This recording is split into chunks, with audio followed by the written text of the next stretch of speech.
বাংলাদেশ জাতীয় ফুটবল দলের official Facebook page, কিন্তু ৭ ডিসেম্বর থেকে এই পেজে পোস্ট করা হচ্ছে বিভিন্ন বিদেশি চলচ্চিত্রের video clip.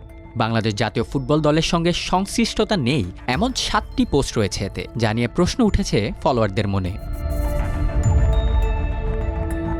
Bangladesh football federation বাফুফের সঙ্গে যোগাযোগ করে জানা গেল রহস্য। সংস্থাটির মিডিয়া ম্যানেজার সাদমান সাকিব টিবিএসকে জানান ৭৮,০০০ ফলোয়ারের পেজটি দখলে নিয়েছে হ্যাকাররা। এরপর থেকেই দেওয়া হচ্ছে একের পর এক উদ্ভট ভিডিও পোস্ট। ভেরিফাইড না হওয়ায় তা উদ্ধারে বিলম্ব হচ্ছে। আমরা কালকে রাত থেকেই ফেসবুকের সাথে কমিউনিকেশন করার চেষ্টা করেছি, কথা বলেছি সাপোর্ট টিমের সাথে। তাদের বেশ কিছু প্রসিডিওর আছে। এই পেজটি যেহেতু এখনো পর্যন্ত ভেরিফাইড হয়নি, যার কারণে পেজটিকে রিকভার করতে একটু সময় লাগছে, বাট আমরা হোপফুল যে আমরা পেজটি রিকভার করতে পারবো এবং সেই রিকভার করার জন্য প্রয়োজনীয় সবকিছুই বাংলাদেশ ফুটবল ফেডারেশন করছে। ফেসবুকে বাংলাদেশ ফুটবল ফেডারেশন নামে একটি ভেরিফাইড পেজ রয়েছে বাফুফের।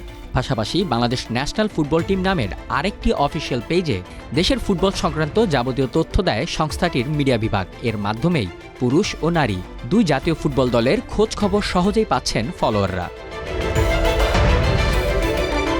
এর আগে বাফুফের অফিসিয়াল ওয়েবসাইটও একবার হ্যাকারদের কবলে পড়েছিল। বারবার একই ধরনের ঘটনায় অনেকটাই স্পষ্ট সংস্থাটির আইটি নিরাপত্তায় ঘাটতির চিত্র।